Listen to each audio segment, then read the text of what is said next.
আসসালামু আলাইকুম। এখন শুনবেন সংবাদ শিরোনাম।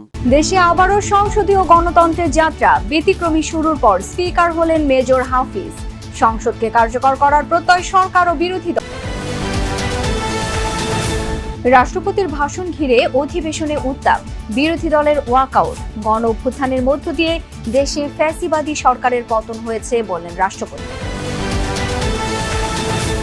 খালেদা জিয়া, খামেনি সহ বিশিষ্টজনদের মৃত্যুতে সংসদের শোক প্রস্তাব গৃহীত। অন্তর্বর্তী সরকারের জারি করা 133 অধ্যাদেশ উত্থাপন। বাগেরহাটের রামপালে বরযাত্রীবাহী মাইক্রোর সাথে বাসের মুখোমুখি সংঘর্ষ, বর কনে সহ 13 জনের মর্মান্তিক মৃত্যু। এতক্ষণ শুনছিলেন সংবাদ শিরোনাম, এবার বিস্তারিত। অর্থবহ ও কার্যকর গণতন্ত্রের অঙ্গীকার নিয়ে শুরু হলো ত্রয়োদশ জাতীয় সংসদের প্রথম অধিবেশন। যদিও রাষ্ট্রপতির ভাষণের প্রতিবাদে শুরুর দিনে ওয়াকআউট করেছে বিরোধী দল। এর আগে রাষ্ট্রপতি আলাদা কক্ষে নতুন নির্বাচিত স্পিকার হিসেবে শপথ পড়িয়েছেন অবসরপ্রাপ্ত মেজর হাফিজ উদ্দিন আহমদ ও ডেপুটি স্পিকার ব্যারিস্টার কায়সার কামালকে। সংসদের সূচনা বক্তব্যে প্রধানমন্ত্রী তারেক রহমান বলেন, সংসদকে তর্ক বিতর্ক আর জাতীয় সমস্যা সমাধানের কেন্দ্রবিন্দুতে পরিণত করা হবে।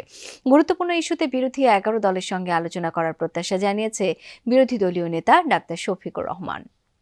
জুলাই গণ অভ্যুত্থানের প্রেক্ষাপটে নতুন বাংলাদেশ, গণতান্ত্রিক পথ চলার নতুন অধ্যায়ের সূচনা। ত্রয়োদশ জাতীয় সংসদের প্রথম অধিবেশন শুরু হয় বেলা 11টায়। বিসমিল্লাহির রহমানির রহিম। দ্বাদশ জাতীয় সংসদের স্পিকার ও ডেপুটি স্পিকারের অনুপস্থিতিতে সংবিধানের 93(2) অনুচ্ছেদ অনুযায়ী অধিবেশনের শুরুতে প্রধানমন্ত্রী তারেক রহমান সভাপতি হিসেবে দলের প্রবীণ সংসদ সদস্য ড খন্দকার মোশাররফ হোসেনের নাম ঘোষণা করেন। সমর্থন করে সরকারি ও বিরোধী দল। এর আগে তিনি বলেন, জাতীয় সমস্যা সমাধানের কেন্দ্রবিন্দু হবে সংসদ। আমরা এই মহান জাতীয় সংসদকে সকল যুক্তি, তর্ক আর জাতীয় সমস্যা সমাধানের কেন্দ্রবিন্দুতে পরিণত করতে চাই। মাননীয় সভাপতি। এরপর অধিবেশন সভাপতি ঘোষণা করেন স্পিকার ও ডেপুটি স্পিকারের নাম। প্রতিদ্বন্দ্বী প্রার্থী না থাকায় স্পিকার নির্বাচিত হন অবসরপ্রাপ্ত মেজর হাফিজ উদ্দিন আহমদ বীর বিক্রম এবং ডেপুটি স্পিকার নির্বাচিত হন ব্যারিস্টার এম কায়সার কামাল। তাদের নাম সকল সংসদ সদস্যদের সর্বসম্মতিক্রমে গৃহীত হয়। জনাব হাফিজ উদ্দিন আহমদ বীর বিক্রম সর্বসম্মতিক্রমে ও বিনা প্রতিদ্বন্দ্বিতায় বাংলাদেশ জাতীয় সংসদের স্পিকার নির্বাচিত হলেন। সশস্ত্র চিত্রে শপথ করিতেছি যে। শপথ গ্রহণের পর নতুন স্পিকার আনুষ্ঠানিকভাবে অধিবেশন পরিচালনা শুরু করেন। নিরপেক্ষতার স্বার্থে বিএনপির স্থায়ী কমিটি থেকে পদত্যাগ করেন স্পিকার হাফিজ উদ্দিন আহমেদ বীর বিক্রম। গণ অভ্যুত্থানের মধ্য দিয়ে ফ্যাসিবাদের পতন হয়েছে, মুক্ত হয়েছে গণতন্ত্র। ত্রয়োদশ সংসদের প্রথম অধিবেশনের ভাষণে একথা বলেছেন রাষ্ট্রপতি মোহাম্মদ শাহাবুদ্দিন। স্মরণ করেন জুলাই অভ্যুত্থানে হতাহতদের। বলেন, আওয়ামী লীগ দেশকে দুর্নীতিতে চ্যাম্পিয়ন বানিয়েছিল। ভাষণে তিনি ফ্যামিলি ও কৃষক কার্ড সহ সরকারের গৃহীত বিভিন্ন উন্নয়ন পরিকল্পনার কথা তুলে ধরেন। রাষ্ট্রপতির ভাষণের সূচনাতেই তার অভিশংসন চেয়ে বিক্ষোভ দেখায় বিরোধী দলীয় জোট। তাদের হইচই আর স্লোগানে কিছু সময়ের জন্য উত্তপ্ত হয়ে ওঠে পার্লামেন্ট। এক পর্যায়ে ওয়াকআউট করেন বিরোধীরা। আমরা মহান জাতীয় সংসদে কার্যপ্রণালী বিধি, সংবিধান এবং রেওয়াজসমূহ অনুসরণ করতে চাই। রাষ্ট্রপতির ভাষণকে কেন্দ্র করে ওয়াকআউট করতে পারে বিরোধী দল, এমন ইঙ্গিত ছিল আগেই, হয়েছেও তাই। মহামান্য রাষ্ট্রপতি। প্রথম দিনের অধিবেশনের একেবারে শেষ দিকে বক্তব্যের জন্য রাষ্ট্রপতি মোহাম্মদ শাহাবুদ্দিনের অধিবেশন কক্ষে প্রবেশের ঘোষণা দেওয়ার সাথে সাথেই শুরু হয় হট্টগোল। দয়া করে আপনাদের আসনে বসুন।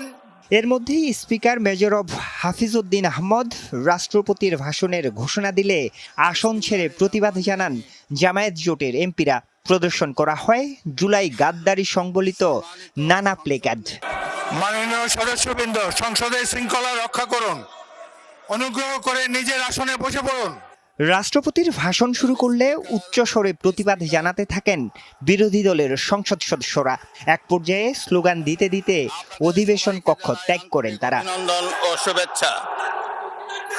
এরপর শোক প্রস্তাব উত্থাপন করা হয়। আলোচনার পর প্রয়াত সাবেক প্রধানমন্ত্রী খালেদা জিয়া, মার্কিন ইসরায়েল হামলায় নিহত ইরানের সর্বোচ্চ নেতা আয়াতুল্লাহ খামেনি সহ প্রয়াত কয়েকজন রাষ্ট্রনায়ক, সংসদ সদস্য ও জুলাই শহীদদের স্মরণ করে শোক প্রস্তাব গৃহীত হয়।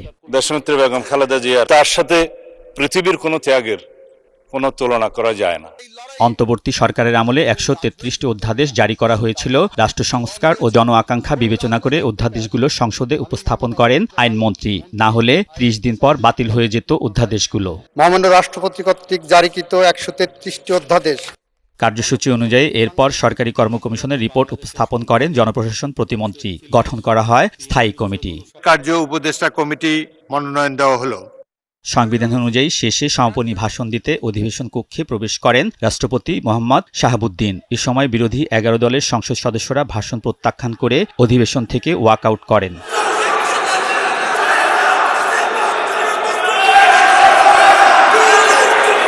এর মাঝেই রাষ্ট্রপতি তার ভাষণে সরকারের কার্যক্রম ও ভবিষ্যৎ দিক নির্দেশনা তুলে ধরেন। আশা করেন কার্যকর ও প্রাণবন্ত সংসদের। জনগণের গণতান্ত্রিক অধিকার প্রতিষ্ঠা ও চর্চার ক্ষেত্রে বর্তমান সরকার প্রতিশ্রুতিবদ্ধ। রাষ্ট্রপতির ভাষণের পর সংসদের প্রথম অধিবেশনের প্রথম দিনের কার্যক্রম 15 মার্চ সকাল 11টা পর্যন্ত মুলতবি ঘোষণা করেন স্পিকার। মুলতবি করা হলো। আপনাদের সহযোগিতার জন্য আন্তরিক ধন্যবাদ। ত্রয়োদশ জাতীয় সংসদে সরকারি দলের নিরঙ্কুশ সংখ্যাগরিষ্ঠতা আছে। বিরোধী দলের আসন মাত্র 77। জুলাই গণঅভ্যুত্থানের প্রেক্ষাপটে আশা করা হচ্ছে এবারের সংসদ হবে প্রাণবন্ত ও জবাবদিহিতার কেন্দ্র। আর তাহলেই নিশ্চিত হবে জাতীয় ও জনস্বার্থ, অর্থবহ হবে সংসদ ও গণতন্ত্র। আলমগীর স্বপন, যমুনা নিউজ, জাতীয় সংসদ, ঢাকা। বাগেরহাটের রামপালে বাসের সাথে বরযাত্রীবাহী মাইক্রোবাসের মুখোমুখি সংঘর্ষে একই পরিবারের 12 জন সহ 13 জন নিহত হয়েছেন। নিহতদের মধ্যে বরকনেও রয়েছেন। আহত দুজনের অবস্থাও গুরুতর বলে জানিয়েছেন চিকিৎসক। বিকেলে মোংলার বাবুবাড়ি এলাকায় ভয়াবহ এই দুর্ঘটনা ঘটে। মরদেহগুলো রাখা হয়েছে খুলনা মেডিকেল ও মোংলা স্বাস্থ্য কমপ্লেক্সে। বিয়ে শেষে কনেকে নিয়ে বাড়ি ফিরছিল বরপক্ষ, কিন্তু পথে বাসের সাথে মাইক্রোবাসের সংঘর্ষে মুহূর্তেই আনন্দযাত্রা পরিণত হলো শোকে।